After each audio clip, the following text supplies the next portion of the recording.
torre fuerte de luz. Desde Santa Cruz de la Sierra, Bolivia, sean ustedes bienvenidos a nuestro auditorio ubicado en el kilómetro 10 de la carretera al norte. La prédica de hoy titula Adoración Espiritual. Toda promesa es deuda, ¿no ven? Bien, amados, en la vida es bueno recordar lo que sucede en el pasado, porque lo que es historia marca lo que hoy día estamos viviendo. Hay ciertos acontecimientos en la historia de nuestro país que marcaron definitivamente ciertas etapas del vivir. Entre ellos, ¿no es cierto?, las consecuencias de las guerras que tuvimos, la guerra del Pacífico y la guerra del Chaco, dejaron huellas profundas, fundamentalmente esta última en la economía del país. Y entonces eso propició una serie de aspectos, ¿no es cierto?, dentro de la manera de pensar y de vivir las cosas. Entonces no necesitamos mirar a 5 o 10 años atrás para comprender lo que sucede hoy en día. Es necesario tener una óptica aún mucho más amplia. De igual manera, la iglesia hay que entenderla en ese sentido. La iglesia fue establecida por nuestro Señor y la iglesia tiene un propósito particular. Fue establecida para adorar y glorificar a Dios al proclamar el Evangelio. Ese es el propósito con el cual fue establecida la iglesia. Adorar y glorificar a Dios vía la proclamación del Evangelio. Nosotros, quienes componemos la iglesia del Señor, los hijos de Dios, nacidos de nuevo, constituimos esa iglesia. Y nos reunimos para adorarle y glorificarle. No nos reunimos para pasar un buen rato, no nos reunimos, ¿no es cierto?, para venir a mirarnos qué clase de ropa tenemos, ni qué clase de auto tenemos. Nos reunimos, ¿no es cierto?, ¿para qué? Para adorar y glorificar al Dios Todopoderoso. Amén. Eso es algo que tiene que estar muy claro en nosotros. Si miramos nosotros varios años atrás, yo diría como unos 70 años para atrás, hacemos una visión retrospectiva de lo que era la iglesia cristiana. No me refiero a la historia de Torrefuerte, no tiene esa cantidad de años, ni siquiera Eclesia tiene esa cantidad de años. Entonces, estoy hablando más atrás, como 70 años. Vemos que la iglesia cristiana en general tenía cierto tipo de características que posiblemente hoy no las tenga. En la iglesia de ese tiempo, por ejemplo, había un sentido de reverencia, había un sentido de respeto, un sentido de misterio. Yo incluso, ¿no es cierto?, recuerdo que, sin ser ni siquiera cristiano nacido de nuevo, cuando mis padres me decían el domingo que había que prepararse para la iglesia, yo no podía ir a la iglesia en short, yo no podía ir con polera ni con tenis. A mí me hacían trajearme para ir a la iglesia, a mí me hacían poner saco y me tenían mis corbatas gato con su elástico, ¿no es cierto?, y bien pintudo, ¿no es cierto?, con mi jopo bien parado, en ese tiempo con gomina, frotaban el gel que hoy día conocen, ¿no es cierto?, se llamaban en aquel tiempo gomina y era de color rosado, beta rosa. Y con eso, ¿no es cierto?, teníamos que ir, y los zapatos bien lustrados además. Y no era nomás así que íbamos, ¿no es cierto?, porque había un sentido de reverencia para con las cosas de Dios en medio de la sociedad. De igual manera, en la iglesia cristiana evangélica tenían este tipo de aspectos. Había reverencia, había respeto, eran características del comportamiento de las personas. No voy a decir si era mejor o peor o malo, simplemente me estoy circunscribiendo a señalar características que habían en la iglesia. Había un sentido entonces de reverencia, de respeto, había un sentido de misterio. Estaba muy clara la preeminencia del Evangelio, que lo que más importaba, lo más importante por encima de las cosas, ¿no es cierto?, era una relación con Dios. Era Dios era muy importante. Y además de esa clara preeminencia del Evangelio, la trascendencia del mismo. Eran aspectos, ¿no es cierto?, que estaban realmente muy inmersos en medio de nuestra sociedad. Una importante parte del mensaje de los predicadores de ese tiempo versaba sobre el tema del temor de Dios. Yo me acuerdo que cuando en mis primeros contactos firmes con la iglesia cristiana, allá por el año 87, terminé de escuchar los últimos estertores de ese tipo de corriente, cuando escuchaba predicar a un célebre varón de Dios llamado G.G. Ávila. Arrepiéntete de todo tu pecado. predicaba sobre el rapto, predicaba, ¿no es cierto?, o sea, la pérdida de la salvación y el tener temor de Dios, que son aspectos, ¿no es cierto?, que hoy en día, si nosotros vamos analizando, son contados los lugares donde todavía se hace un énfasis en este tipo de doctrinas que son tan importantes. Pero lo que estoy queriendo plantearles es de que definitivamente hay una migración, ¿no es cierto?, como hay una migración hasta en el hablar, en el uso del lenguaje, ¿no es cierto? Hay palabras que se han incorporado al lenguaje que antes no eran parte del lenguaje. Por ejemplo, la palabra software, ¿no es cierto?, que es una palabra inglesa, hoy día es parte del idioma, y algunas otras de estas palabras. Así de dinámico también es el comportamiento, ¿no es cierto?, en la historia de la iglesia, del tipo de mensaje. La iglesia, ¿no es cierto?, tradicional enfatizaba el mensaje de la trascendencia y de pronto, allá por los años 40, alrededor de los 40, irrumpió con fuerza el movimiento carismático, la iglesia carismática, y le dio un énfasis particular al concepto de la eminencia, al concepto del privilegio y de la presencia de Dios. Con ellos se empezó a experimentar una alabanza diferente. Hasta ese tiempo las cosas estaban limitadas a himnos hermosos, porque no podemos decir, ¿no es cierto?, que algunos de esos himnos no hayan sido chapis, no, eran himnos hermosos. Gloria, gloria, aleluya, ¿no es? Himnos maestros, hermosa gracia, ¿no es cierto? Pero la manera de alabar a Dios era una manera diferente. El pueblo generalmente estaba, ¿no es cierto?, en condición más rígida, más estática, más reverente, ¿no es cierto? Y cuando vino el momento carismático, el tipo de alabanza empezó a cambiar. Y con ellos, ¿no es cierto?, también empezó a cambiar la manera de mirar a Dios. Porque este tipo de aspectos nos mostró un Dios de amor. No solo un Padre, ¿no es cierto?, severo, no solo un Padre o un Dios tajante y recto, sino también un Dios de amor, un Dios, ¿no es cierto?, que cuidaba de sus hijos, un Dios de protección. Vino una mutación en el mensaje también, y también en cuanto al tema de la alabanza. Son aspectos, ¿no es cierto?, que no debemos nosotros dejar de lado. ¿Por qué? Porque hay temas, ¿no es cierto?, que tienen que ver, que con los años han cambiado y no han dejado de tener sus respuestas. Como por ejemplo, ¿no es cierto?, ¿cómo debemos acercarnos a Dios? No nos olvidemos, ¿no es cierto?, este es un tema, ¿no es cierto?, que viene arrastrándose desde el Génesis. Si usted mira, ¿no es cierto?, las primeras páginas del Génesis, usted va a leer la historia de Caín y Abel. El problema que ellos tuvieron fundamentalmente se refirió, estuvo relacionado en su origen por la manera en cómo se acercaron ellos a Dios, cómo trajeron su ofrenda, cómo ellos ministraron a Dios a través de sus ofrendas. Y eso luego provocaba los celos del uno respecto del otro y terminó esto en el primer asesinato de la historia. Entonces es un tema, ¿no es cierto?, que llama la atención y que con los años y el correr de los años siempre ha sido interrogante. ¿Estoy correcto en mi acercar a Dios? ¿Es correcta la manera en cómo yo me acerco a Dios, cómo yo alabo las cosas que yo hago? ¿Son correctas? ¿Cómo debemos acercarnos a Dios? ¿Cómo debemos vivir? ¿Cómo debemos vivir? Debemos ser tolerantes, ¿no es cierto? O sea, la sociedad nos pone cierto tipo de normas, de leyes, que nos pide que haya cierto tipo de tolerancia para cierto tipo de tendencias que hay hoy en nuestro día, ¿no es cierto? O sea, referidas a temas de género, de transgénero y de ramas anexas. Son temas que han estado por años en constante cuestionamiento, en constante indagación. ¿Cuál es la manera correcta de acercarse a Dios? Así que yo les voy a pedir que nosotros vayamos a la Biblia. Veamos qué tiene el apóstol Pablo que decirnos al respecto. Vamos a leer una cita que se encuentra en el libro de Romanos, capítulo 12, versículo 1. Romanos 12:1 en la Nueva Traducción Viviente.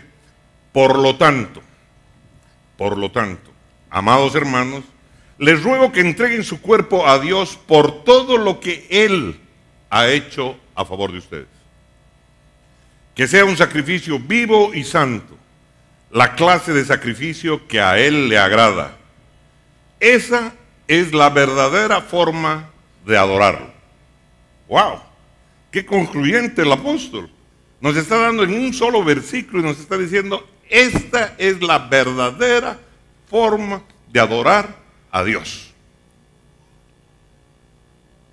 como Pablo lo hace en la mayoría de sus cartas, de sus epístolas, antes de decirnos qué vamos a hacer o cómo vamos a vivir, él siempre nos dice qué es lo que tenemos que pensar y qué es lo que tenemos que creer.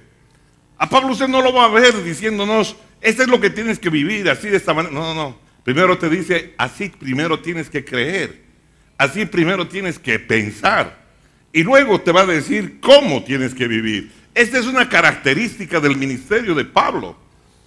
Y eso es algo muy importante que nosotros lo tenemos en consideración. En el libro de Romanos, si nosotros tomamos desde el capítulo 1 hasta el capítulo 11, nos habla este libro acerca de cómo es el correcto pensar, de cómo es el correcto creer, cómo es la correcta doctrina. Eso es lo que nos habla en estos 11 capítulos. Por eso hay autores que dicen de estos 11 capítulos, dicen este es el Evangelio según Pablo. Y cuando hemos entendido aquello, dice, entonces llega este versículo que acabamos de leer hace un momento, que está en Romanos capítulo 12, versículo 1, dice, considerando todo esto, que esta es la forma de creer, esta es la doctrina que deberías tener, esta es la forma de pensar, entonces, ahora te voy a decir cómo es la forma de vivir, cómo tienes que vivir. Esta es la característica de esto. Así que es tan interesante, por eso es de que empieza diciendo, por lo tanto, o sea, vistos estos 11 capítulos, dice, por lo tanto, muy particular. Si ustedes tienen la Reina Valera, dice, así que, dice él, en la versión Reina Valera, así que, debido a todo lo que se dijo desde el capítulo 1 hasta el capítulo 11, acerca del correcto pensar, de la correcta doctrina, etcétera, etcétera, aquí les digo cómo se supone que tú debes vivir. El apóstol Pablo nunca te va a decir cómo vivir si antes no te ha enseñado cómo se debe creer y cómo tener el correcto pensar al respecto. Él siempre va a hacer énfasis primero en decirte, esto es así, esta es la manera correcta de pensar, esta es la manera de interpretar eso. Así es como tienes que aplicarlo, así es como tienes que vivirlo. Pablo nunca te va a decir, vive así y pare de contar. No, tienes que entender las características de él. ¿Para qué? Para que cuando leas sus libros puedas realmente tener el entendimiento de lo que él está queriendo hacer sobre tu vida. Porque definitivamente en ello hay mucha sabiduría y enseñanza. ¿Hay alguien que diga amén? Entonces no es cuestión de agarrar y leerlo secuencialmente y para de... No. Hay una manera de entender los escritos de Pablo. Y entonces, aquí nos dice él cómo se supone que es la manera correcta en que hemos de vivir. Como le dije, Pablo nunca nos va a decir cómo vivir si antes no nos ha enseñado cómo se debe creer y cómo tener el correcto pensamiento al respecto. Esta es su característica. La doctrina correcta produce un correcto estilo de vida. La enseñanza correcta produce definitivamente un correcto estilo de vida. Tiene que ver. Si yo tengo una mala enseñanza, con seguridad mi vivir no va a ser el mismo, el estilo de vida que yo vaya a hacer. Y eso prima para todas las cosas, pues. Si en mi casa, ¿no es cierto?, no existe ningún tipo de urbanidad a la hora de comer, yo tampoco voy a desarrollar el hábito. Si alguien, ¿no es cierto?, si en mi familia se come con las manos, pues con las manos voy a seguir comiendo. No es un problema, ¿no es cierto?, de otra naturaleza, es un problema de enseñanza. Exactamente sucede lo mismo con la doctrina. Si yo tengo una doctrina sana, mi vida va a ser una buena vida. Alábele usted al que vive. Una vida correcta. Un estilo de vida cristiano. Si nosotros creemos que porque hemos nacido de nuevo vamos a obtener la correcta manera de vivir cristiana, sin tener buena teología, sin tener buena doctrina, sin tener buena palabra, nosotros estamos equivocados. Y esto es lo que piensa mucha gente. Cree que por el hecho de haber recibido a Cristo Jesús como su Señor y su Salvador, ya la hizo. Y lo único que tiene que hacer es venir los domingos a la iglesia y pare de contar. Yo le quiero recordar que hay gente que viene a la iglesia, ¿no es cierto?, todos los domingos por 40 años. Y su vida sigue siendo la misma mandarina. La misma vaina de siempre y no ha habido ningún tipo de transformación ni de cambio. Mi hermano, hay elementos que van a cambiar tu vida. ¿Y son qué cosa? La buena teología, la buena doctrina, tenlo por presente, y la buena palabra. Estas van a traer transformación a tu vida. Hay alguien que diga amén. Alábele al que vive.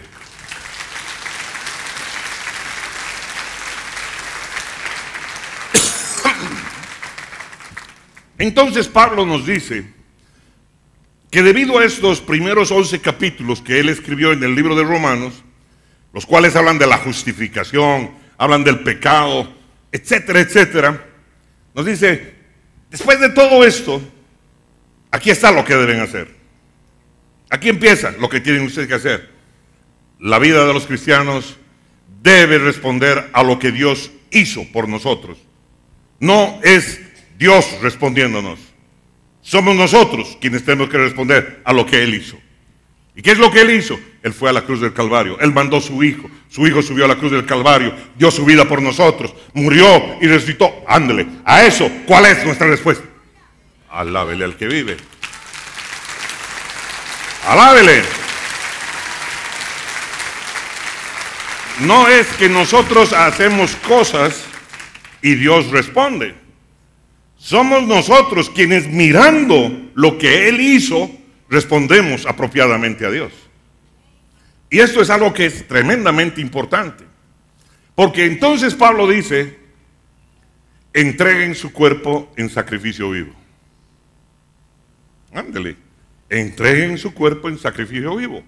Esto es adoración espiritual. Si usted quiere, leamos una vez más el versículo. Por lo tanto, amados hermanos, les ruego que entreguen su cuerpo a Dios por todo lo que Él ha hecho a favor de ustedes. Que sea un sacrificio vivo y santo, la clase de sacrificio que a Él le agrada. Esa es la verdadera forma de adorarlo. ¡Wow! Más claro agua. ¿Cuántos dicen amén? Así que Él está diciendo por todo lo que se dijo del primer capítulo al 11. Por lo tanto, hermanos, amados hermanos, les ruego que entreguen su cuerpo. ¡Qué tremendo! ¡Qué impresionante! Nos dice esto, entreguen su cuerpo en sacrificio vivo. Y esto es adoración espiritual. La respuesta del hombre al evangelio es adoración espiritual. Escúchelo y entiéndalo bien. La respuesta del hombre al evangelio es adoración espiritual. La respuesta a lo que Dios hizo por nosotros, eso es la adoración espiritual. ¡Wow! A ver, entendamos un poco el contexto en el cual fue escrita esta epístola.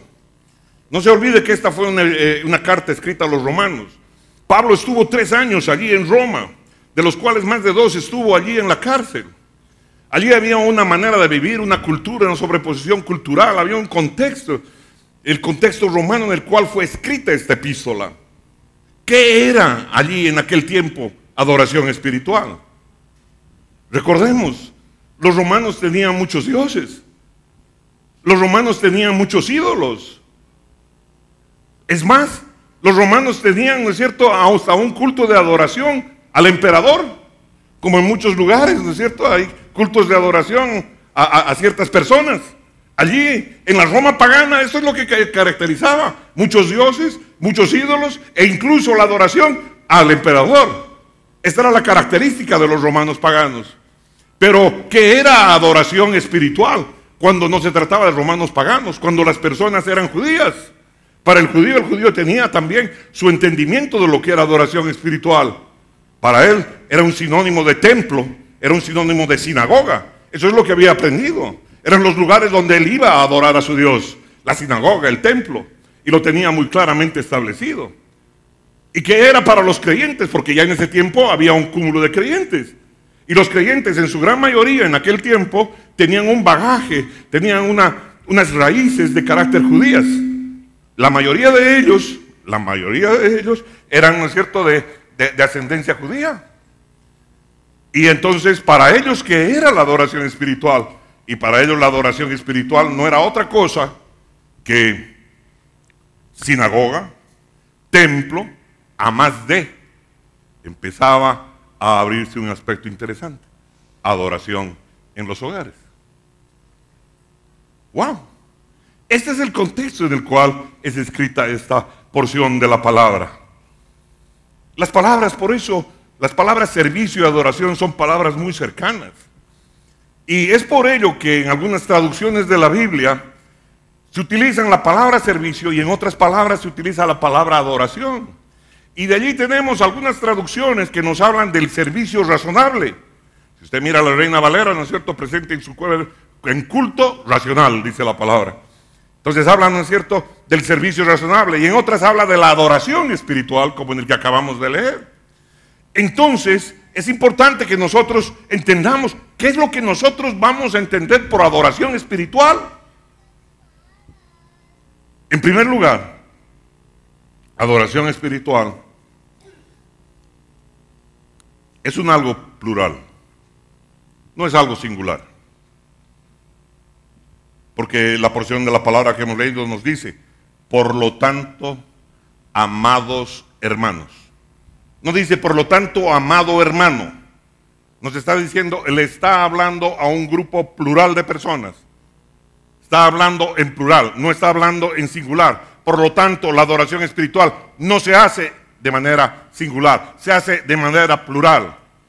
Y esto es importante de enfatizar porque a veces nosotros tenemos la tendencia de individualizar las cosas que la Biblia dice que hagamos en comunidad, en un contexto plural, y llevamos cierto tipo de cosas al ámbito individual. Entonces la adoración la hacemos nosotros, no la hago yo. La adoración pasa en comunidad. La adoración no pasa en mi cuarto de guerra. La adoración espiritual no pasa en mi ropero. La adoración espiritual la hace cuando nosotros nos reunimos como iglesia para adorar a ese Dios todopoderoso. Alábele.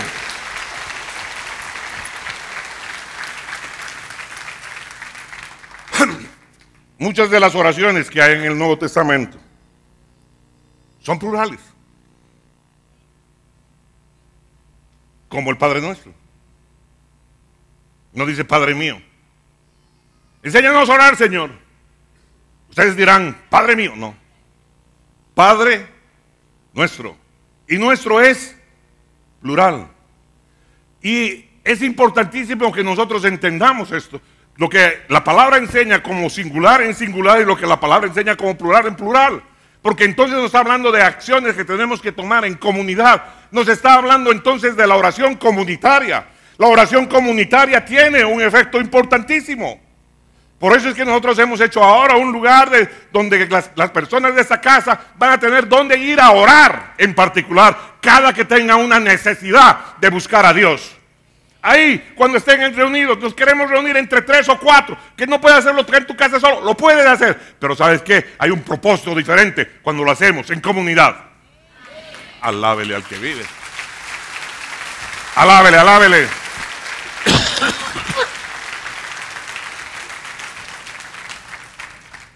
La oración corporativa nos hace visualizar lo que tenemos que hacer en comunidad.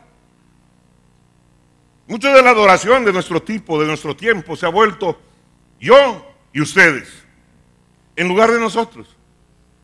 Ahí la gente corre detrás. Va a llegar el ministro tal, el ministro de la alabanza, famosísimo. No, hay que vender entradas, hay que contratar el estadio para llenar, porque va a llegar el ministro. Híjole, ¿de quién se trata? ¿Estamos copiando el mundo? ¿De quién se trata? ¿Que tengo que ir a alabar, a adorar, no es cierto? La iglesia alaba cuando se reúne, alaba a su Dios. ¿Hay alguien que tenga idea? Hay algo importante en ello. Hay alguien que diga amén. Alábele al que vive. Mucho del canto se ha individualizado en los últimos tiempos. Históricamente las canciones antes eran acerca de Dios. Pero de nuevo vemos al individuo alabando solo a Dios, relacionándose solo individualmente. Cuando lo que hace la verdadera alabanza es que la comunidad de fe se reúne para proclamar juntos la grandeza de Dios. No para hacer plata, para financiar nada. Peor aún, negocios. Ni aunque sean de la iglesia. Hay alguien que diga amén. Alábele al que vive.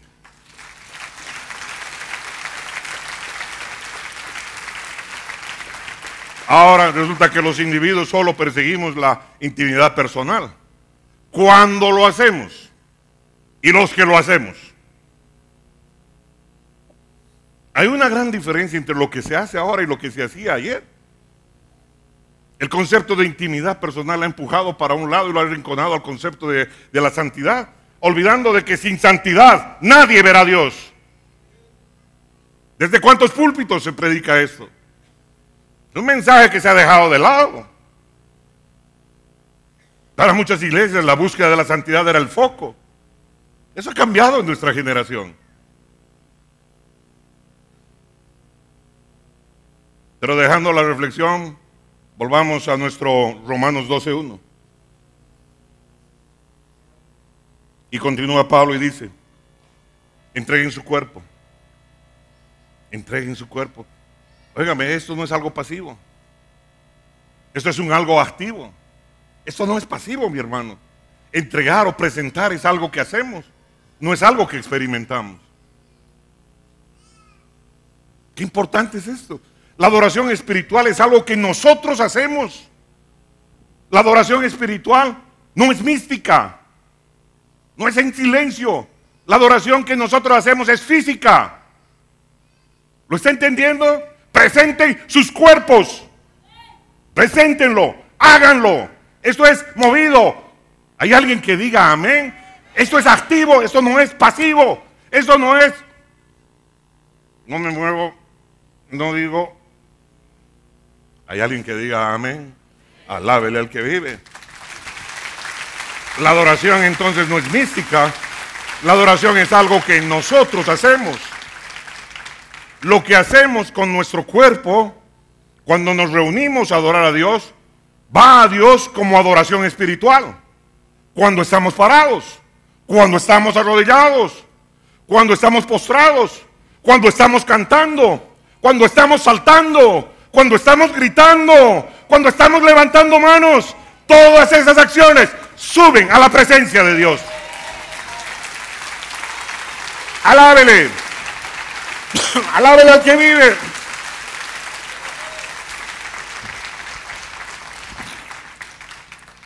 En aquellos tiempos, recordemos, el cuerpo físico era considerado como algo malo.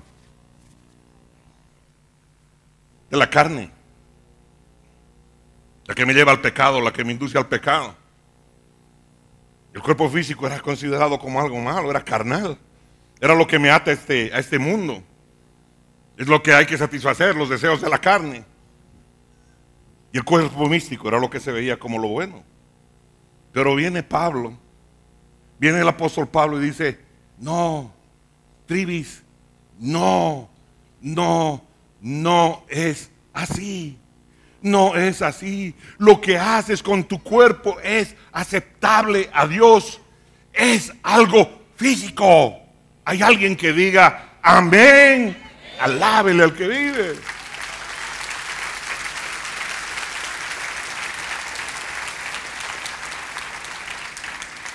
Y continúa Pablo y dice que sea un sacrificio vivo. La adoración espiritual no es algo confortable. La adoración espiritual es un sacrificio. Lo que no han entendido es de que la adoración espiritual es un sacrificio. Un sacrificio a Dios. Es algo que yo aparto para presentárselo a mi Señor. Porque yo soy sacerdote y los sacerdotes presentamos sacrificios. Ese día de adoración es un día sagrado, consagrado a Dios. Hay alguien que diga amén. No es día para el deporte, no es día para otro tipo de cosas, es día para dárselo a Dios. Amén. Y luego no voy a andarle pidiendo, dame tu bendición, dame esto, dame el otro. Y a la hora de la hora dices tú, ¿no es cierto? Y lo que tenías que haber apartado para Dios, ¿dónde lo dejaste? O Pablo no tenía la razón y tú eres más inteligente que Pablo. El Pablo de la esquina de tu casa tal vez.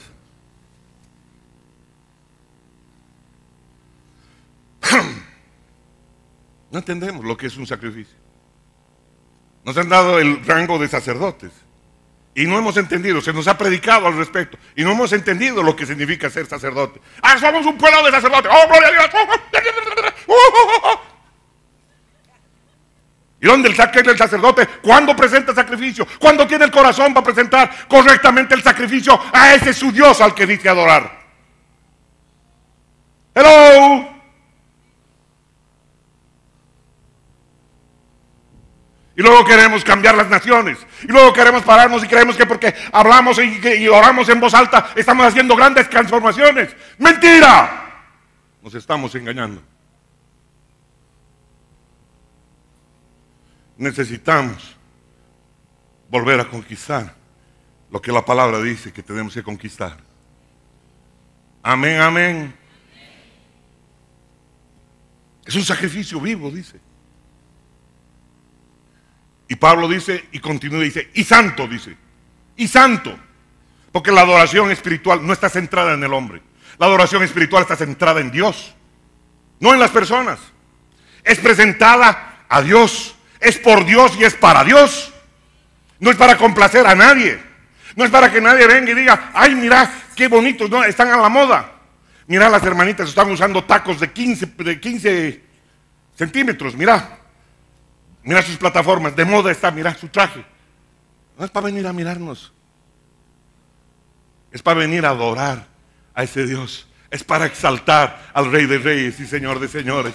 Es para decirle lo grande y maravilloso que es Él. Para ello me he congregado, para ello he venido.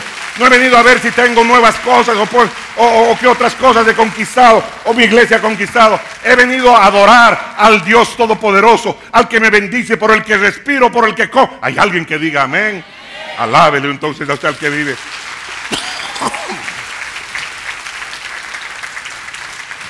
Wow. Existe una razón teológica por la que debemos adorar a Dios. Por supuesto que existe una razón teológica. Y no solo una razón teológica, existe una razón antropológica y también una razón misiológica para hacerlo. Hay una razón teológica por la cual nosotros necesitamos adorar a Dios.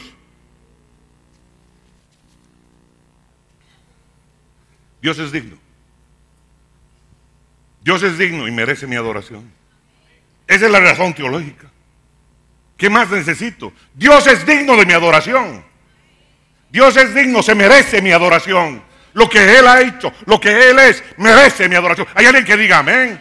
Esta es la razón teológica por la que debo hacerlo.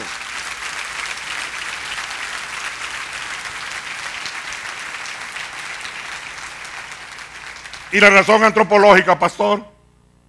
Ay, mi hermano, necesito adorarle a Dios. Yo necesito adorar a Dios porque Dios me diseñó para ser un adorador en espíritu y en verdad. Yo soy yo el que necesita adorar a Dios, porque si yo no lo adoro, yo me seco.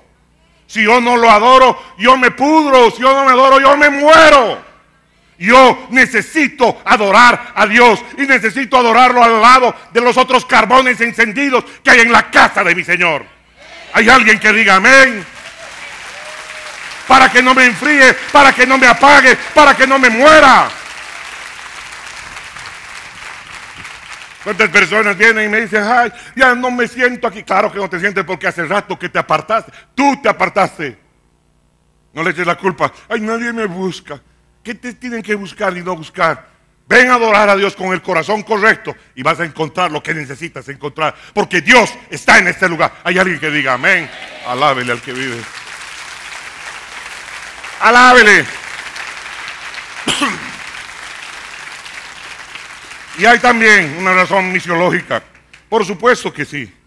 ¿Recuerda usted a Pablo y a Silas cuando estaban allá en la cárcel? ¿Qué hacían? Allí que estaban haciendo, encarcelados ahí, atados al cepo.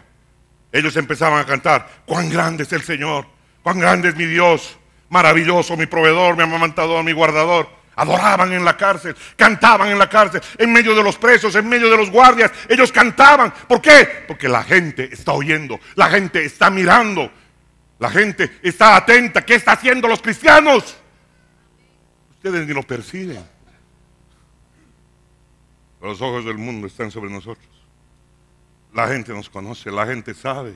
Porque la gente está esperando qué van a hacer los hijos de Dios, los que se dicen hijos de Dios, cómo trabajas, cómo reaccionas, cuando tienes un accidente, cuando tienes un choque, cuando tienes una circunstancia negativa, cómo reaccionas, cómo vives, cuando tienes una disputa en tu trabajo, de qué tamaño es tu boca. y si actúas como hijo de Dios o no, o simple y llanamente llevas el eslogan. Por eso, mis amados hermanos, hemos de entender, cuando se hace un concierto cristiano, hay que preguntarse de quién se trata. ¿Se trata del artista? ¿Se trata del men? ¿Se trata de la mujer? Especialmente esos esquemas que se han adoptado en muchas iglesias, en sus servicios. Vamos a ponerle para que la gente se sienta y le pondremos música ambiental. ¿Qué pasó? ¿Dónde quedó la adoración? ¿Dónde quedó la alabanza? ¿Dónde quedó el centrar las cosas en el Señor? ¿Cómo es eso? Esto cambia el concepto de alabar a Dios, de tenerlo como el centro de tu vida, de tu caminar. Cuando pienso en la iglesia que se reúne, nos reunimos, ¿para qué? Para juntos adorar a Dios. Hay alguien que diga amén, amén. Alábele al que vive.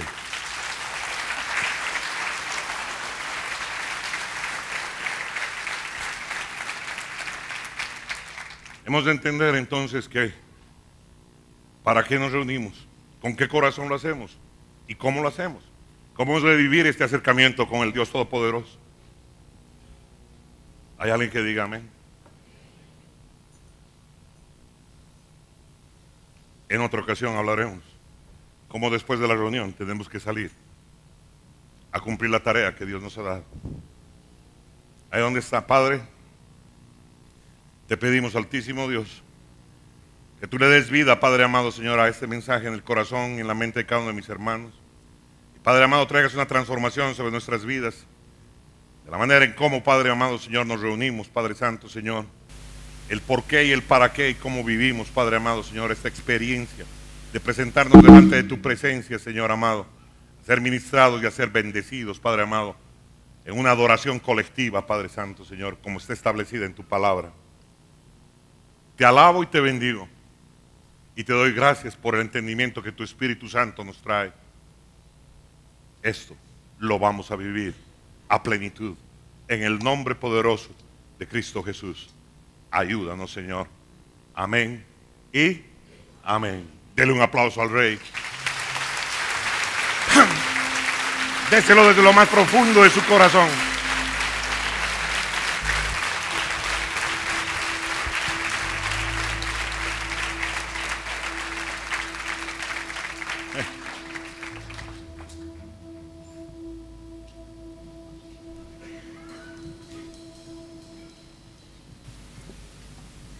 Levante sus manitos,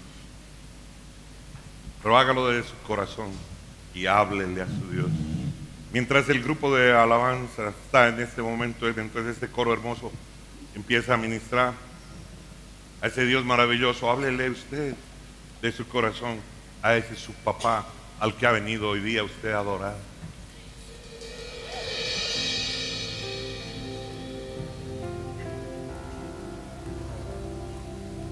De ahí tan importante que luego nos hagamos uno. Un mismo espíritu. En la tierra, oh Señor, hermoso, inigualable es tu valor, y nada en este mundo saciará. Jesús, tu copa no se secará. Tu presencia es el cielo para mí.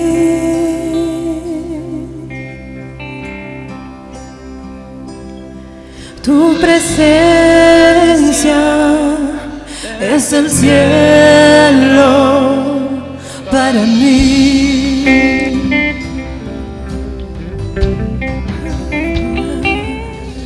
Tesoro de mi alma y corazón, me das tu gracia aunque débil soy. De mis errores eres redentor, de mi futuro eres el guardador. Tu presencia es cielo para mí.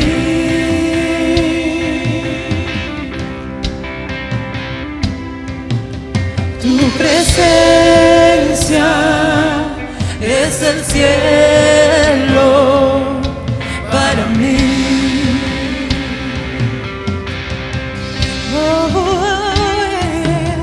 Tu presencia es el cielo para mí.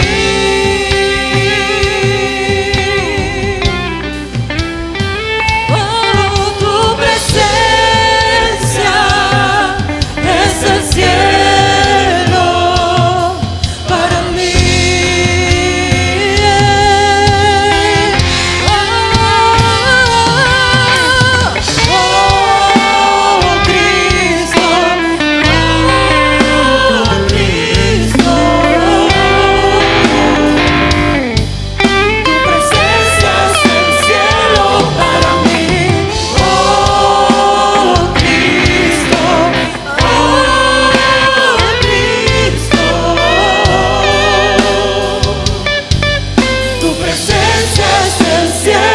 para mí.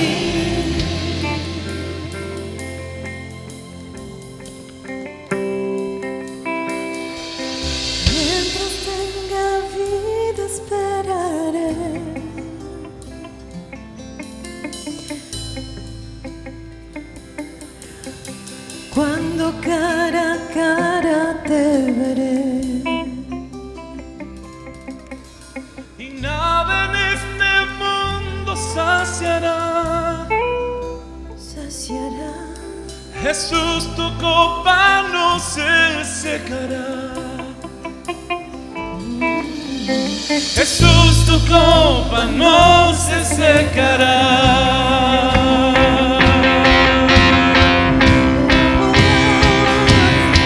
Tu presencia es el cielo para mí.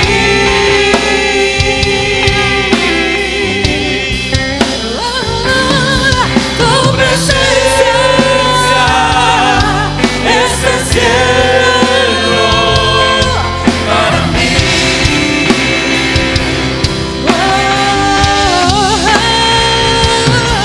Tu presencia es el cielo para mí.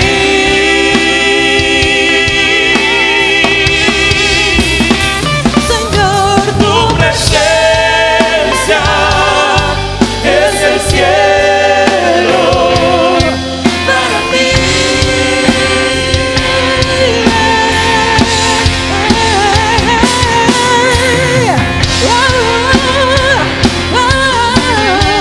Oh, Cristo.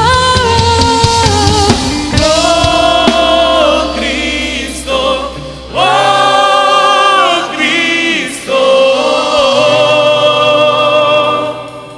tu presencia es el cielo para mí. Oh Cristo,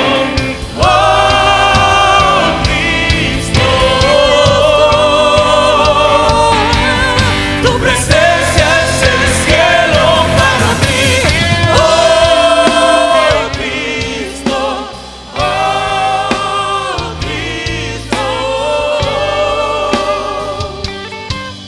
tu presencia es el cielo para mí. Oh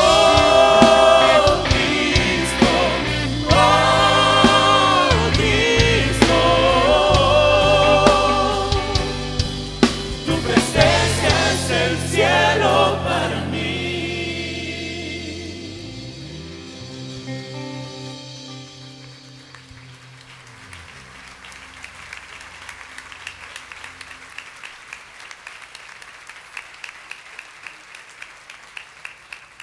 Que el Dios Todopoderoso bendiga tu vida, bendiga tu entrada.